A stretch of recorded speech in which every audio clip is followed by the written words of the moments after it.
Hello, everybody. Welcome to Blog Talk Radio, the Sales Professional Network, TSPN. I am your host, Andre Harrell. This is Blog Talk Radio's first and only show dedicated to the needs of the sales professional, regardless of the industry that you're in. If you're in the sales business, this channel and show is just for you. We do focus on topics that are relevant to all industries, and the commonality is that we in the sales business as sales professionals face similar challenges each and every day, and the Sales Professional Network really was sincerely designed to create a forum where we can discuss these challenges and kind of come up with some best solutions to meet those challenges. Tonight's show is brought to you by AH Square and Beyond Consulting. That's AH2 and Beyond.com, delivering beyond our clients' expectations in sales strategies, marketing, and sales training. AH Square and Beyond, increasing your competency means increasing your sales results. For those of you who are listening to tonight's program and would like to join in on the discussion, you can call in. The number is 347-838-9979. Press the number 1 on your keypad. That'll notify me in the switchboard that you do have a question, and I will get right to you right away. Or you can participate in our chat room discussion too as well. If you're new to Blog Talk Radio, you'll have to kind of sign in with a temporary name. You can give yourself the most creative name in the world, and that'll get you in our chat room. And if you do have a question that you post in the chat room, I'll kind of go back and forth, and I'll bring that question to the discussion. So that's also there for you to participate too as well. You know, humbly, I can personally say I can be a better networker. I'm not above admitting that. A lot of people say they are good at networking, but after tonight's show, I think you'll find there's much more to that activity than just connecting with someone on LinkedIn or Facebook or etc. You know, establishing a business network that's productive and advantageous takes a little bit more strategy. And it's not about building quantity numbers or adding a lot of followers on Twitter or LinkedIn. I know a lot of people are really focused on getting a lot of numbers. I guess that shows that they're important. But it's not really about that. And really, furthermore, it's really how do you manage that network once you've gotten it to a reasonable size. You know, see, I have a lot of observations and a lot of questions about networking, but not a lot of answers, which is why we're very fortunate to have an expert on the subject of networking, Mr. John Lee, who is president of BizEvents.com. BizEvents.com is an events website dedicated to keeping business people updated on upcoming commercial events. In addition to founding Biz Events, John is an author of Expert Networking Secrets Exposed in Plain English. John offers social media, lead generation, social networking, and business networking coaching services to professionals and businesses of all sizes. Compelled to serve and assist, John has also authored The Rapport Superstar, Blueprint for Networking Success, and Top 50 Ways to Maximize LinkedIn for Business. John hosts business networking events and workshops online and in person, teaching professionals effective business relationships practices enhanced through social media. John is the top business networking expert author on ezinearticles.com, and his works have been published on thousands of World Wide Web publications. I'd like to officially welcome John to the show. How you doing, John? Very good. Thank you. Thank you. That's quite a dossier. Great introduction. That's what I was going to say. That's quite a dossier. We're glad to have you on the show. As I've heard my audience tell me, less of me and more of you. So we're going to jump right into tonight's show. And I want to start, John, by having you kind of walk us through the title of the show, which is the 5 steps of creating a powerful business network this year, 2012. So I'll let you take it from here by going through the steps. And what I'll have everybody do is if you do, or if you are interested in calling in to the show, please call in. The number is 347-838-9979. Press the number 1 on your keypad. And as I mentioned, I'll get to you right away. So, John, let's just start right there as you go through what those steps look like. Well, first I'd like to welcome everyone to 2012, even though we're at the end of the first quarter already, almost, just about. And 2012 obviously can be your year. A lot of people have a lot of questions about networking, and they have a lot of doubts and so on. I hear a lot of people say that networking really doesn't work because the other people don't understand what to do when it comes to networking. For example, one of the biggest complaints I guess that I get is that person goes into networking thinking, I'm going to go in, I'm going to have that spirit of giving, and I'm going to, be completely the giver. As I think in BNI they say givers gain. So they go in with that mentality and end up doing a bunch of favors for people and not really getting anything in return for those favors. And I mean business favors. I mean sometimes people drop their rates or give a free service because they feel that the other person is going to reciprocate exactly in the same way. And that doesn't usually happen. But I do agree with having a giving personality or intention when you go into business networking. So just want to clear up a couple of things, I guess, as we go through this talk. So I think that one of the biggest things, and I discussed it in the Rapport Superstar, Blueprint for Networking Success, one of the most important things is to really have an understanding of what networking actually is. People look at networking as an activities where they're going to an event and they're going to go exchange business cards and they're going to meet a bunch of people and they'll be able to sell these people their services or sometimes actually get referrals for their services. Usually like dealing with networking, you're dealing with people, and people are the same whether you're dealing with personal friendships, customer service, clients, or when you're networking and you're building relationships. So I'll say first that the most important thing is the relationship. Now, the thing is that a lot of people don't want to invest the time and actually build the relationship. So I'm going to get back to the relationship part in a second, but first let's go through the 5 ways to build the business network in 2012. And this could apply this year and it could apply next year, but since we're at this year, let's go through this year. You with me? Yep. Right with you. You can respond as I go along as well. Okay. Okay. My phone. So the very first step is to identify the primary networking partners and the contacts and the potential clients in your industry. For example, when people go into networking events, there's tons and tons of networking events out there where you'll go and it'll be kind of a general networking event. All industries are invited. It's usually, usually have these in the evening. Sometimes they have breakfast meetings, but there are general networking events out there. In case anyone didn't know, I'm sure if this is salespeople, you know about these events. And people feel that these events aren't as effective for them. And one of the reasons why is because the person didn't identify who the networking partners and contacts and clients are before they go. So the first thing to do is to examine your industry. For example, if you are and I'm going to use myself for an example because Biz Events we're in the event industry. So in the event industry, a great partner for me as far as my business events go would be caterers, people who like venue hosts, people who manage venues, people because, for example, if I want to throw an event, I'd like to go and have as many venues as I possibly can that are nice, that are going to be accommodating to business people when they come to my events. I'd like to meet sometimes maybe people who like to work the desk. When people walk into a networking event, there's usually a greeter there.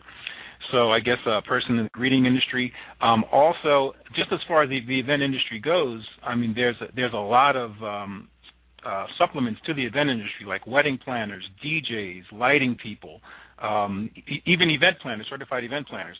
So all of these people can kind of help each other as far as being contacts to each other. Another thing is that all these people in the certain industry usually have some kind of client base or connection that someone else within their industry can use. So that's where I think it can help in getting referrals. If you go in with that kind of targeting, when you get into a networking event that has just various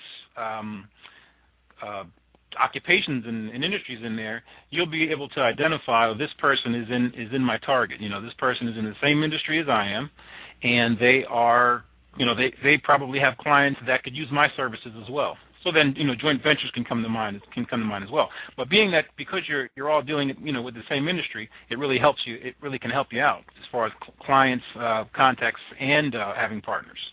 So it's almost like, John, it's almost like you're strategizing in terms of targeting. So it's not just haphazardly going to events, but knowing what type of event you're going to and knowing that, this is going to be an event where I may see potential customers or clients and that kind of thing. So you're almost targeting, I guess is what you're trying to say too, right?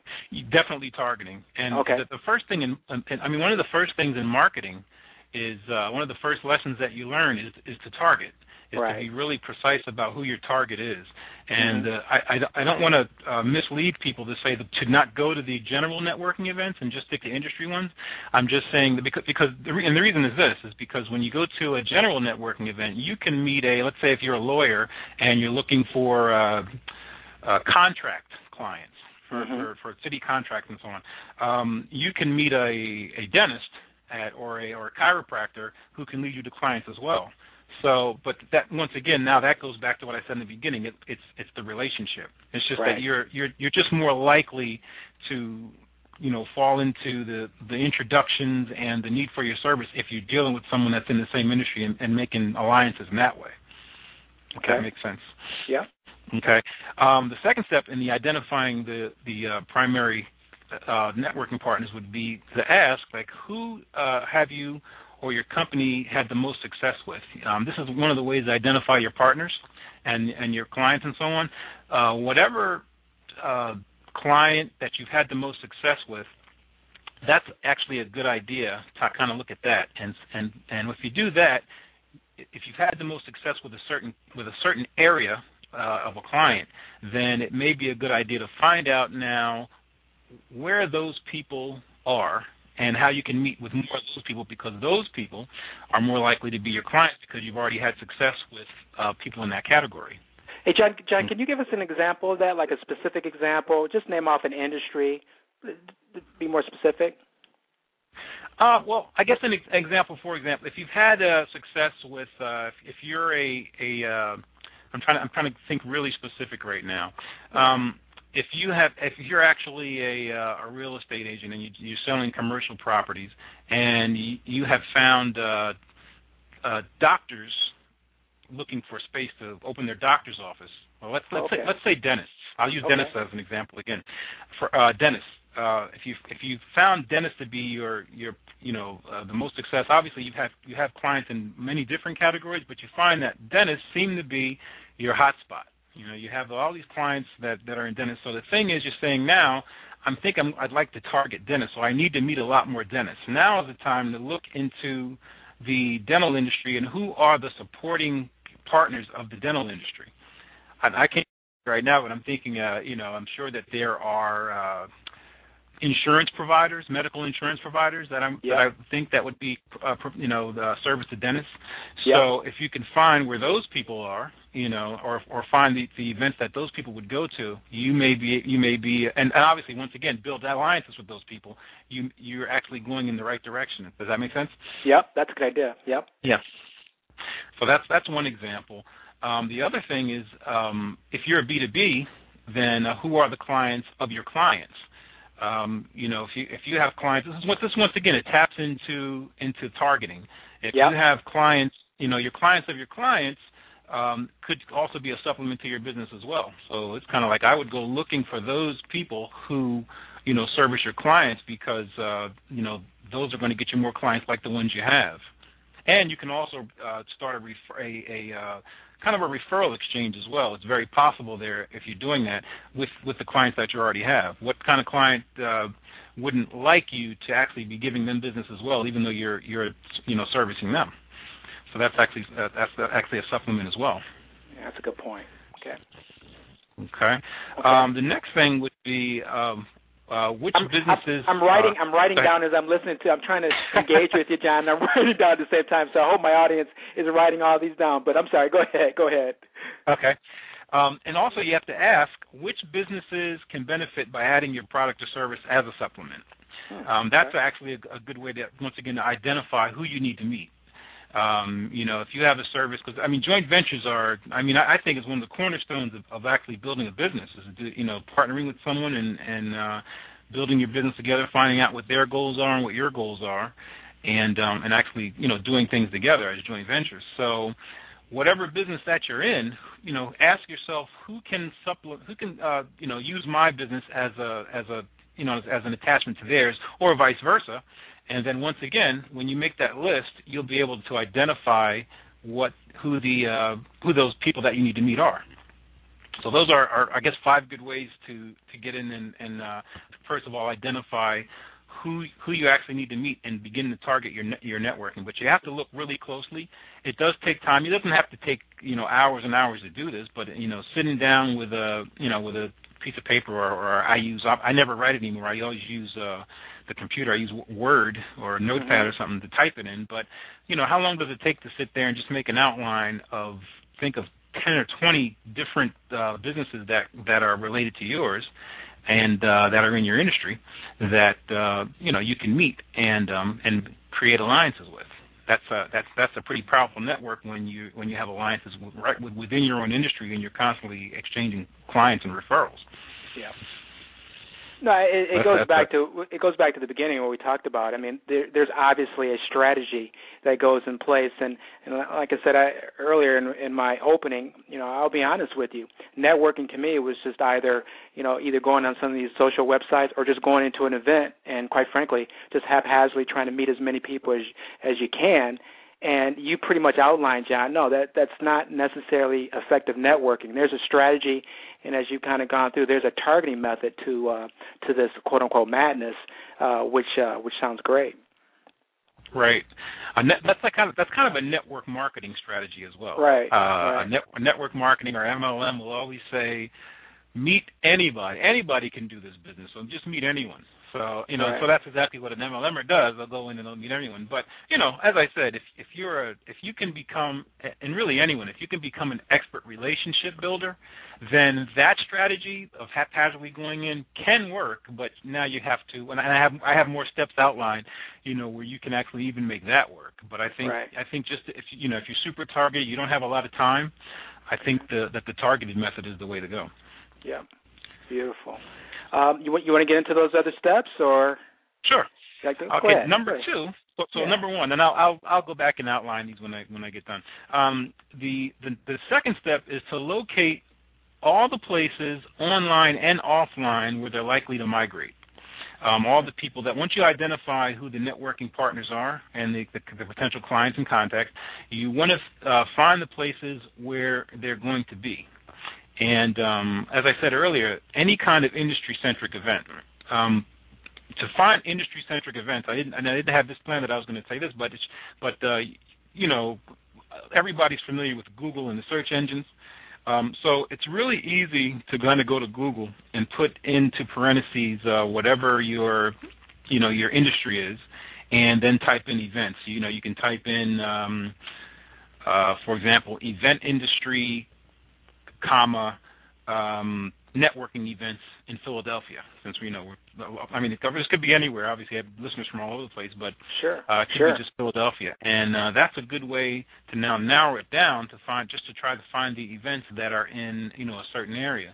So once you can do that, and there's a bunch of events websites, mine included, that list business events and just general events. In any area that you happen to be in. And really, a lot of, I think in the UK, there's also events websites. There's eCademy, which I'll get into that later. That's like the UK LinkedIn. Right. But, there's a bunch of places where you can find events. But the thing is, you got to get out. I have to say that emphatically, that you have to get out and get into the mix, when you're going to find events. You have to get out and meet people. Right. So any kind of industry-centric event, that you're looking for. Social events that are likely to include your defined targets. So when you find your defined targets, it's not only business events that I'm suggesting that you go to, but it's also social events that your target individuals may be. Right. You'll probably ask me for an example. An example. Were you going to ask me for an example? Yeah, I was thinking that, John, but you beat me to the punch. Okay. That's okay. That's all right. Saying, what's a good example of that? Well, let me think. Social events that include the defined targets. For example, now golf. Obviously, it's not an event, but it's a good activity to go where you may find a lot of doctors and lawyers and so on. This is a little bit of a difficult category to kind of break down, because you're thinking, okay, where my target is small business owners. Where are they going out to to actually socialize? Well, in that case, they could be anywhere. Right. I guess business event wise, obviously small business events are the place to go to find those people. So the social events, I guess in general, you would think that the way that you can do it is to think about the annual income. Some events where the annual income of an individual would be a certain amount, and they would be at a certain event. If that makes sense. Like, for example, there's an admission to a social event that you think, okay, who can afford to go to this kind of event? I bet there'll be a lot of fill in the blank at this event.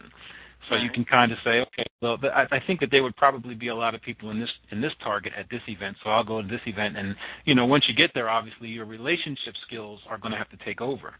Right. Because now it's not one of those things where you go to a social event, you talk to people. To get to the point where you're exchanging information, it just takes a little more skill. To do that, because if you're at an event, you're ready to give your card away, and your information away. But if you're at a social event, a person might be looking at you strange, thinking, "Why does this person want my phone number?" So in that case, it's just a matter of skill. It's almost. Go ahead, John. I'm sorry. Go ahead. I'm sorry. No, go ahead. I'm sorry. No, I was going to say it's almost kind of like you're almost doing a customer segmentation now, because you're looking at different personalities of the potential clients that you have. Let's say you're in the hardware business, hardware store business.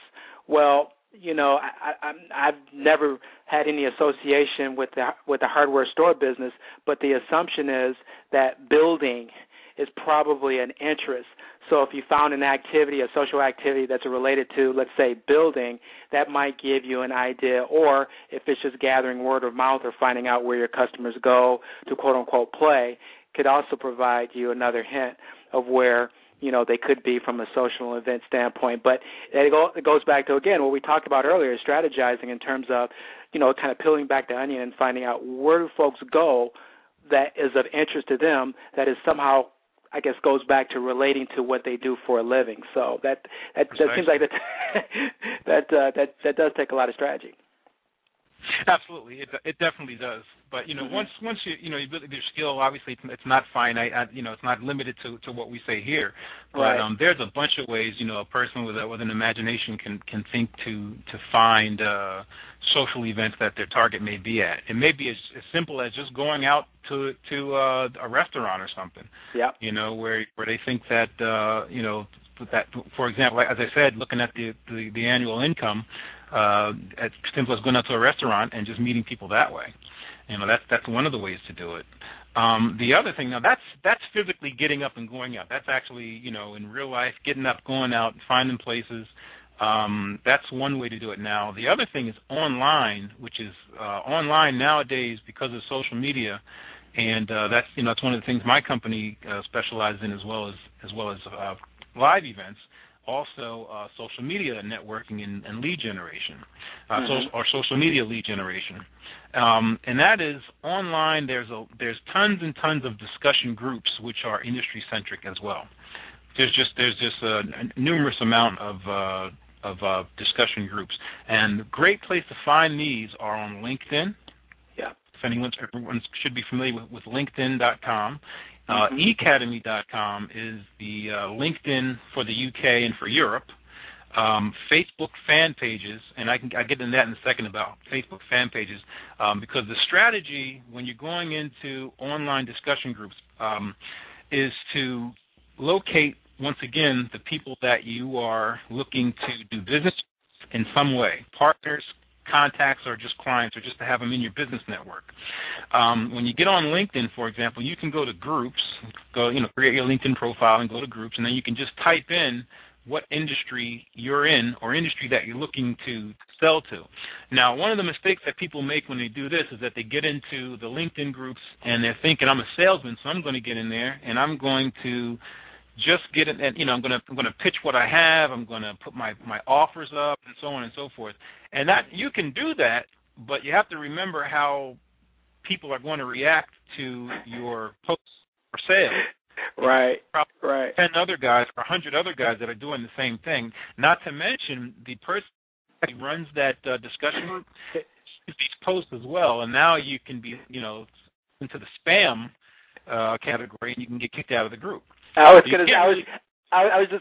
sorry to interrupt you, John, but I was just going to say, okay. I've seen in situations where folks have gotten kicked out of groups, and I have my own group done on LinkedIn, and I've had to kick out a couple of folks who have come on, and I can block them even before they start the discussion because I can see the discussion.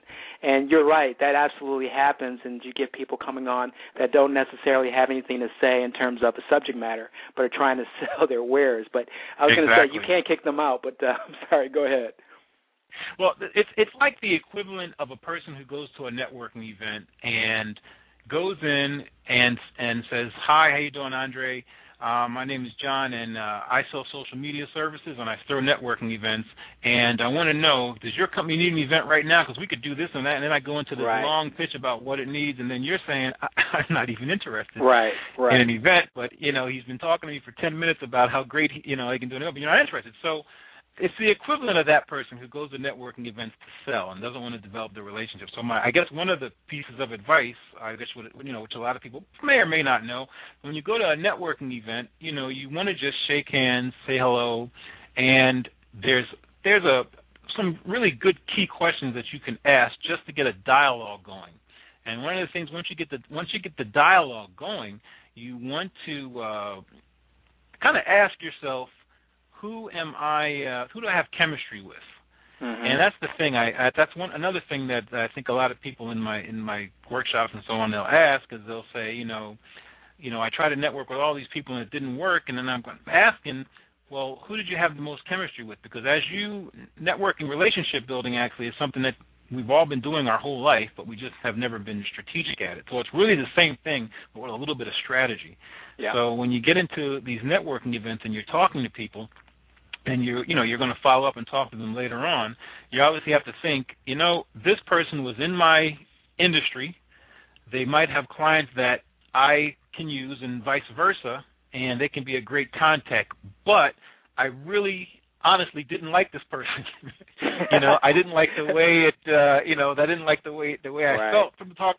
I didn't like the they said, whatever the case may be. If you didn't feel comfortable with that person, it's almost going to be like pulling teeth to now go back and follow up and try to create a relationship with somebody that you just really have no chemistry with anyway. So that's one of the things, and that's like I said, that all goes back to like the forcing things to happen, like the guy that's trying to sell in the groups, the guy that's trying to sell at the networking events.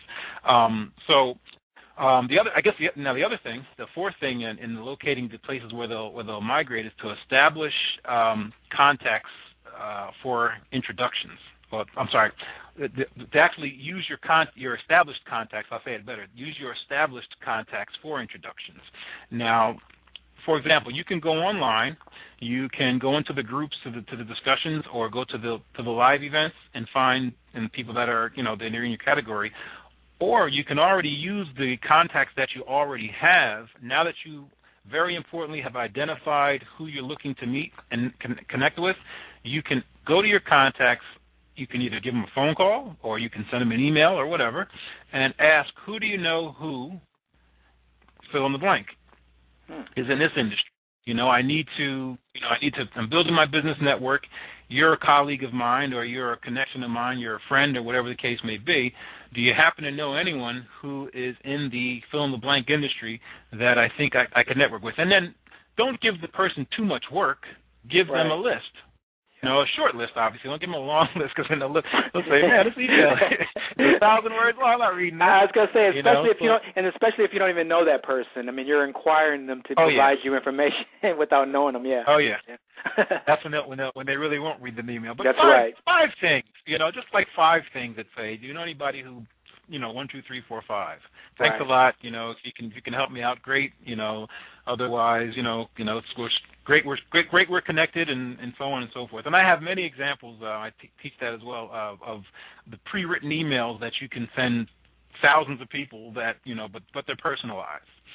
And so, something that you can actually you'll be building a business network, a strong business network that way, because the people who actually respond now, you can take it to the next level, which I'm going to get to in a second, as far as doing things, actions that make the relationship stronger. Okay. Yeah, go ahead, John. I was just going to say, I just want to remind everybody, again, if you'd like to call in, the number to call in, if you have a question for John, the number to call in is 347-838-9979. Press the number 1 on your keypad. That'll notify me that you have a question, and I'll get you on right away. I'm sure everybody's probably writing things down as opposed to wanting to call in, but that's okay. I just want to make sure that that's open to you. I'm sorry. Go ahead, John.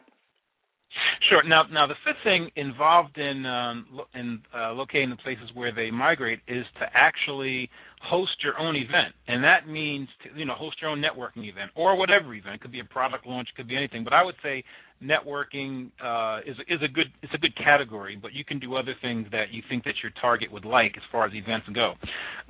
If you do your own event, you're locating one of the places where they'll be because you're actually creating a place that they'll be. So that's actually and I guess in the expert area, but you can always hire an event planner to put your event together and get some promotions going. And if you have a small business network, you can use that method of promotion by asking your colleagues and friends to forward that event along to other people so that they'll come to the event. But you should know, I guess, whatever target you're in, you should know what kind of events that you target is going to, your target clients or what have you is going to. So a lot of the time it's not too far-fetched to put that kind of event on yourself, draw those people, and then, at the event you don't have to ram it down their throat what it is that you do, but you can, in a very professional way, showcase, what it is that you're selling. And I mean, tons of people get clients this way. We get clients this way too. And, that's a good way to draw people to you.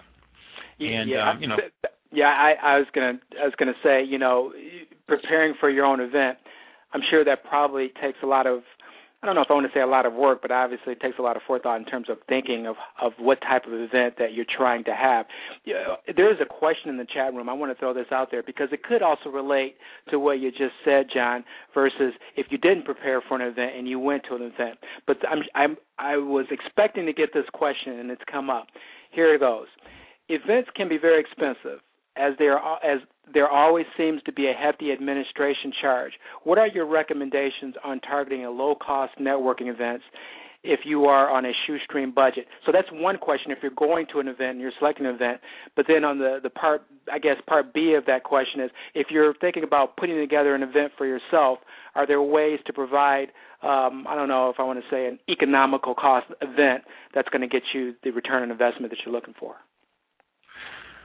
Well, you have to look at events twofold, definitely, when you do this. Now, we've been doing events for, I guess it's been about 6-7 years now, and we're still in the game. And the thing is that you want to look at it twofold. What is your takeaway from the event? Are you looking to gain clients, or are you looking to have an event that's going to you're just going to make money from actually throwing the event? Because, a couple of great friends of mine, they throw events, huge events, and their actual business is the event.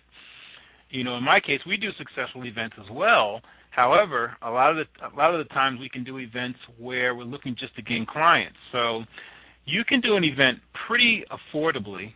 You have to find an alliance with a venue. You have to form an alliance with a venue. It doesn't have to be a super tight alliance. I know I'm speaking to business people, so in business it's just something, it's what can you give them, as well as as far as them letting you use their venue, or you can use your own office if you have your own office.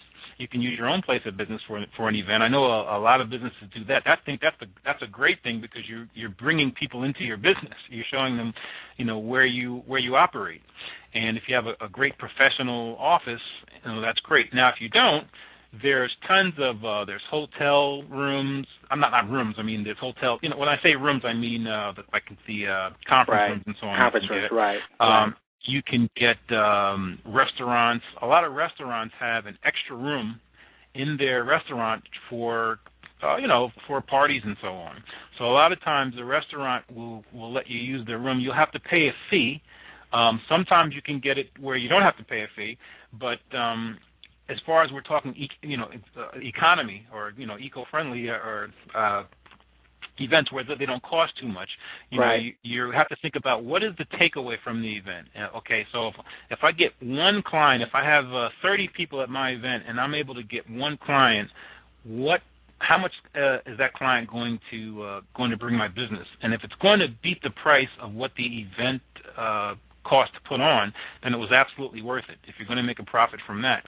Because one client can lead to more clients, obviously, because of referrals. So it's not just the bottom line that you get from that one transaction with the client, but it can also lead to other things. So if you did an event once a month and you got one client and it always made a profit, then I think it would be worth doing until you had a growing or a steady client base. If that's like maybe a new person that asked that question, it's something that you can do continuously to actually grow your base. Because I'm telling you, people really want to go to events. A lot of people just want to get out of the office. If you're B2B, they want to get out of the office and go somewhere to a networking event, or people just like places to go.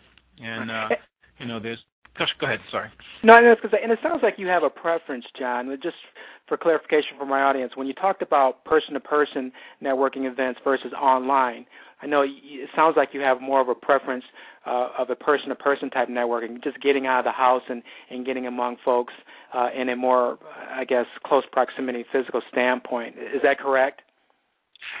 Absolutely, and that's because I noticed that any referral, a lot of my business comes from referrals, and I know that the referrals that I get, are people that I know, like, and trust as well. So, when people say networking doesn't work, I really believe it's because they're not taking advantage and doing the right things because as far as the business relationships go. I think that's really, really important. I mean, I've gotten job offers, I've gotten jobs, employment, I've gotten business from just from people referring people to me. But that's just to kind of jump in here, John. That's from you getting out of the house and physically meeting with people versus joining groups and staying in your house and going online. So the preference would be, or the favorite would be, getting out and going physically to events to meet these people or engage with these people, right? Definitely, because you can be online and you can chat and so on. Now, obviously, territorial restrictions. There are territorial restrictions out there. Sure. For example, if you got a person in California and you're in Philadelphia, you obviously can't go meet for coffee. Right. Not usually, anyway. But when you're online talking to someone locally, you can definitely say, hey, let's meet up in person, or I'll be here, and you can. And I think that some people feel like that's awkward, but once again, that all comes from taking the first step and definitely building your skill, and building that skill is described in the Rapport Superstar. That's my paperback, my book on Kindle. Sorry for the cheap plug, but that's no, absolutely. Okay. Yes, that's one of the things that I teach in my workshops and so on, is how to actually build a relationship and get over the shyness, get over the feeling awkward and so on, as when it comes to building your business network. Yeah.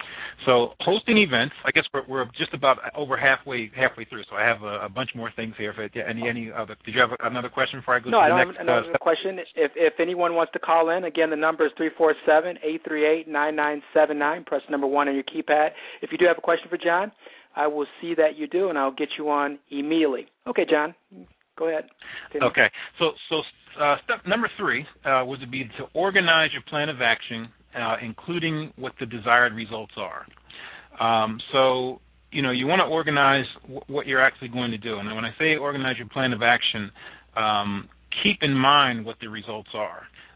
When you go to create your networking goals, you definitely should have networking goals. That's the thing as far as networking goes as well. People go out and they say, I'm going to go network, I'm going to go meet people, and they haven't factored in what their business goals are. really clearly. Usually someone has some kind of business goal. I'm going to go out and get a lot of clients, but they really haven't sat down and put together how many clients do I need to make X amount of dollars and so on. A lot of people just don't do that. Right. But there are the other people that do know their numbers, and they also, I think one of the steps in sales obviously is to sit back and think actually, once again, who is my company or myself, who have I had the most success with, right. and to identify those people as you get ready to go out and network. So it's just a quick outline. So the first thing you should, when you're organizing your plan of action, you're going to say, okay, I'm going to go to a networking event, or I'm going to go to social events, and you want to have your elevator speech. I know people have probably heard this a million times about an elevator speech or an elevator pitch, and what an elevator pitch is a 30 to 60-second commercial about what your business is, what you do, what you can help people to do, and it describes what your business does and how you can help people.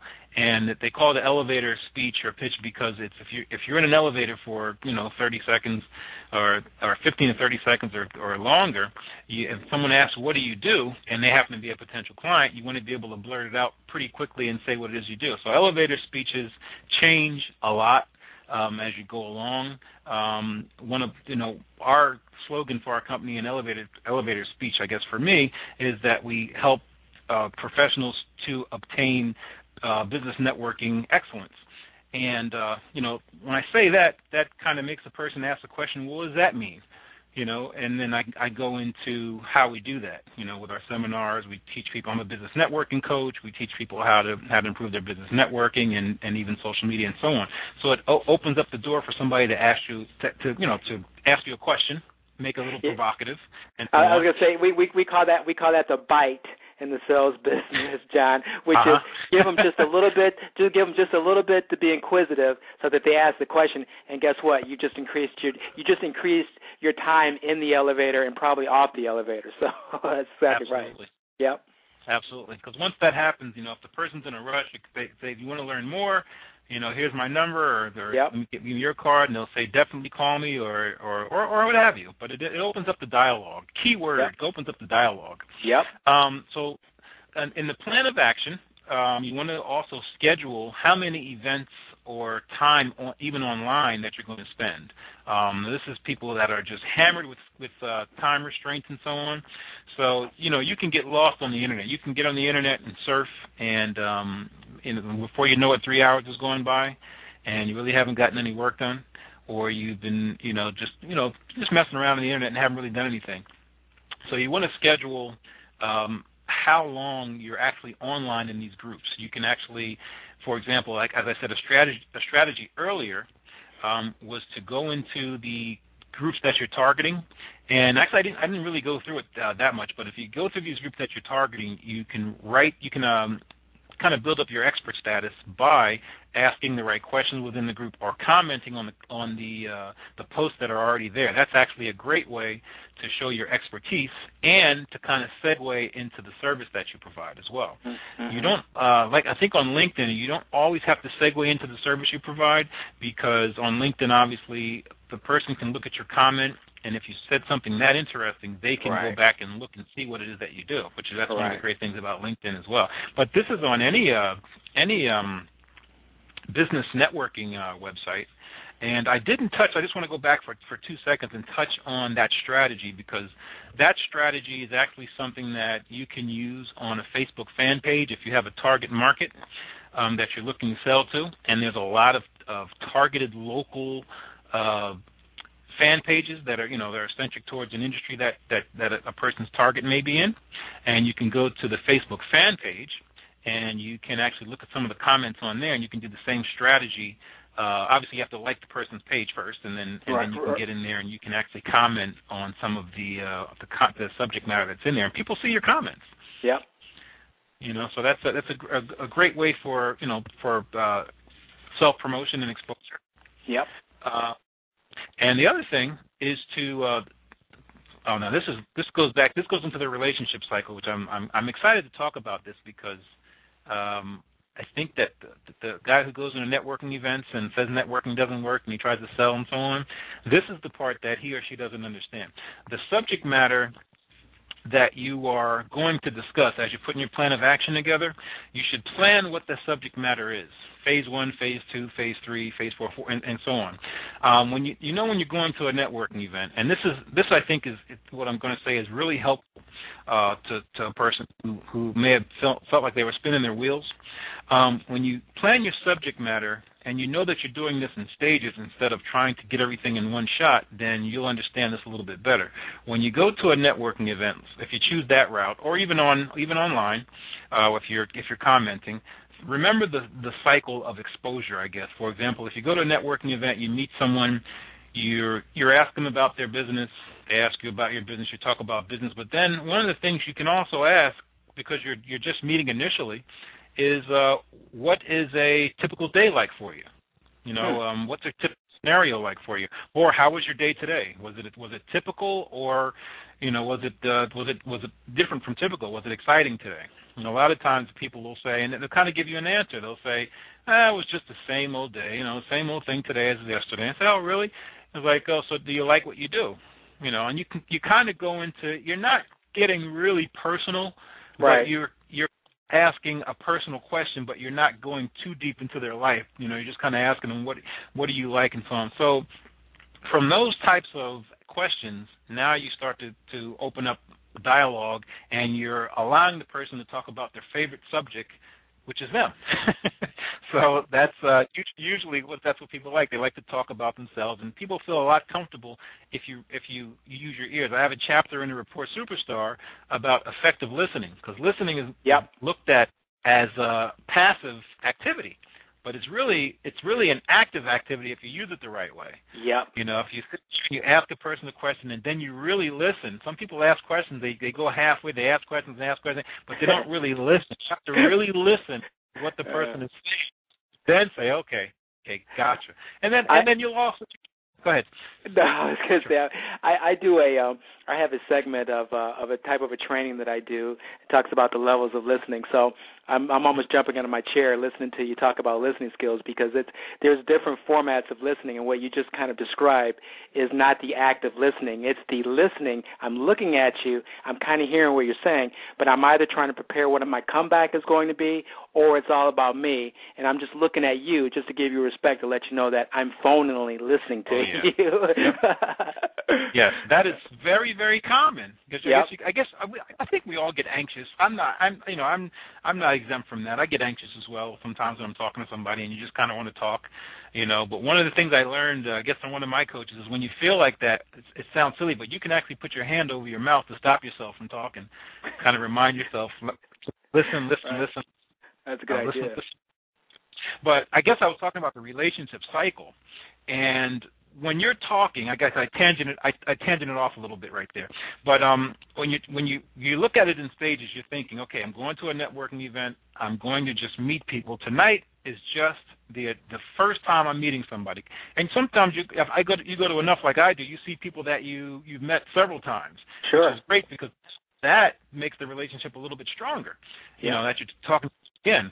So as you go to the first event, you're thinking, I'm just going to meet people. I'm going to get cards. I'm going to, you take steps to remember the conversations that you had, and then you won't be able to help yourself but to remember those good conversations when when it's all over with.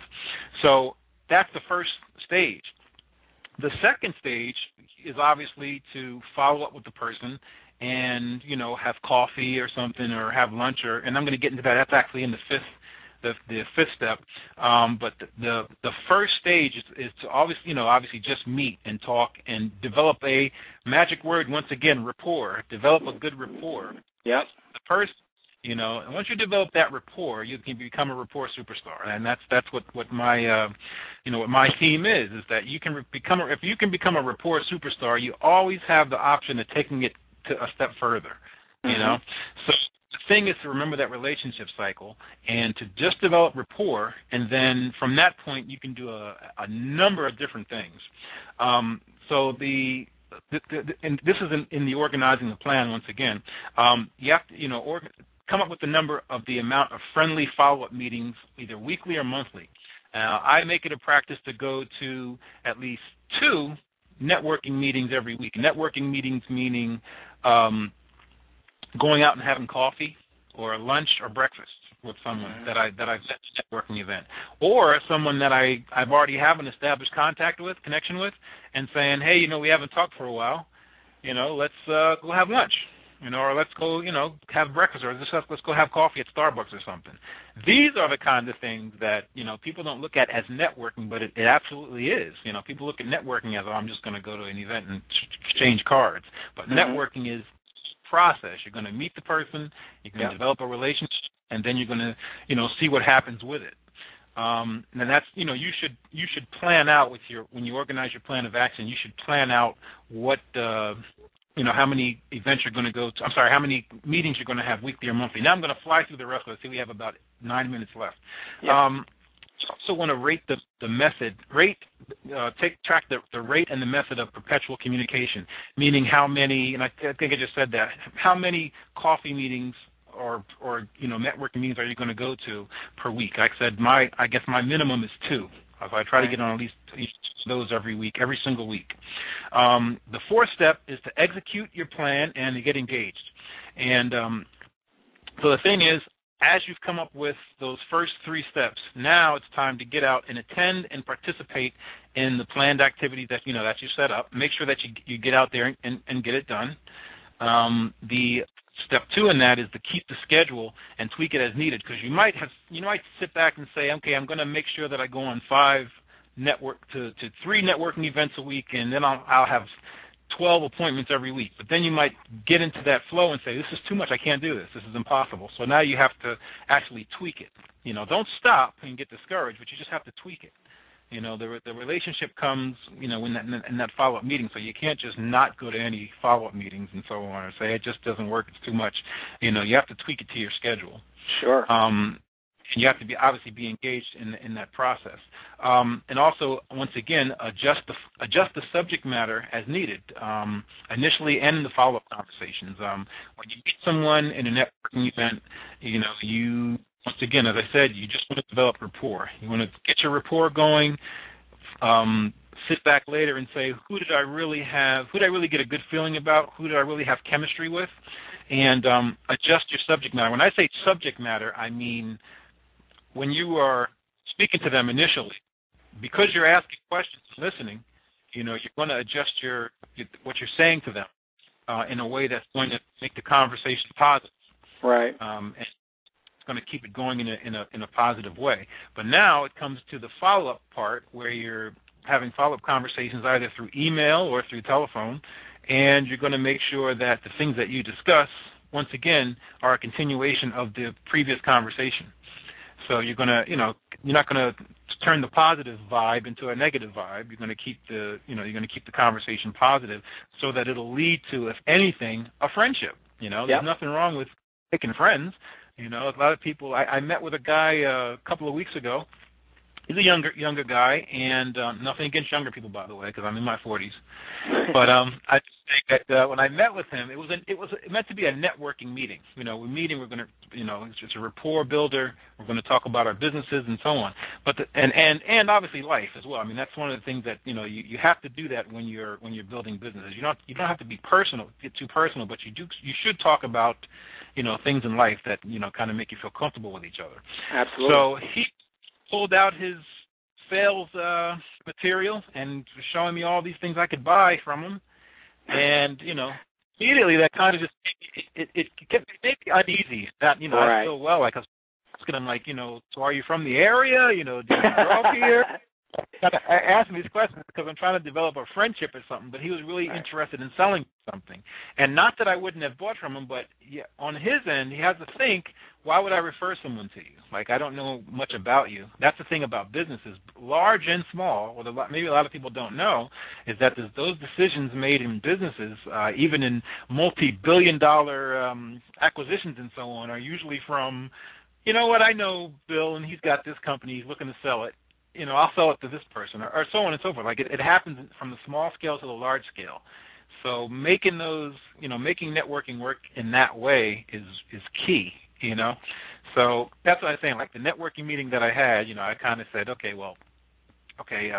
hopefully we'll be able to build a relationship in the future, but right now he was kind of in a hurry something, and then as soon as he was finished showing me what it was and saw that I wasn't really interested in buying, he was gone really fast. Yeah, I was going to say, John, it comes across as a really insincere approach. You know, we're getting down to the last few minutes of the show. We've got to have a part two, because I don't want you to really quicken up, John, because I want everybody to really get a grasp of all 5 steps. So if you're in agreement, I'd love to have you come back for a part 2. Is that okay? That's no problem. I can do that. I would love to have you come back, only because we want to make sure that everybody gets to your last few points and not having you quicken up. And also, too, I want to make sure that you have some time to leave your contact information for my audience, too, as well. Sure. So while we plan for the part 2, for the last few minutes of this show, can you just leave everybody your contact information as well? Absolutely. My contact information, you can go to John at busyevents.com. That's my email, and it's not spelled B-I-Z-E. It's spelled B as in boy, I, Z, I again, V as in Victor, E, N as in Nancy, T as in Tom, S.com, busyevents.com. So it's really events with an I instead of an E, and it's B-I-Z-I. So it's John at busyevents.com. You can check out my website, which is busyevents.com. And if you join that website, it's a free membership there. If you join that website, you'll be eligible for the special rates on our new services, which are coming up within the next few weeks. And those services, if I can plug it, those services happen to be free online business videos, and they're optimized in search engines. So if you want to do an elevator speech or have a promo video for your company, you can get that with our new packages that are coming out. Also, you have access to our business events, Facebook fan pages. We create those. We create them. We give you likes. We can get you likes. We can do Facebook marketing, LinkedIn profile creation, basically a business networking makeover online, and a bunch of other excellent services that we'll be offering in the next few weeks. You can also check out the Rapport Superstar on Amazon.com, and it's R-A-P-P-O-R-T Superstar. Blueprint for Networking Success. And if you would like to order the paperback, you can actually email me at john@busyevents.com, and I'd be happy to get that out to you. And I think that's pretty much it. Oh, I'm sorry. Let me give my phone number. My business number is 215-909-5047. That's 215-909-5047. And you please call me during regular business hours. I'm on the East Coast. Great. Thank you so much, John. I don't want to say thank you so much, John, because I want to have a part 2. I want to promise my audience. I want to kind of get you back to kind of finish up, because this is a subject that's so important, and quite frankly, not only to the sales profession, but it's important to everybody to really understand there really is a strategy behind networking. It's just not all about just going to meetings and just haphazardly trying to meet as many people as you can. But you obviously, from what you mentioned to us, John, you have to have a plan up front before doing that. And so we want to make sure that we get your plan in some entirety. So again, if I get your agreement to come back for a part 2, we're okay with that? You have my agreement. All right, wonderful. We'll definitely beautiful. We'll actually set that up, John. I want to thank everybody for tuning in to tonight's show, the Sales Professional Network. I hope you got a lot out of it, and I promise everybody we're going to have John back to kind of finish the part 2 of this segment, networking in 2012. How do you build a powerful business network? Thank you so much, everyone, for visiting us tonight, the Sales Professional Network. Hope we have you back for next Tuesday's show. Thank you so much.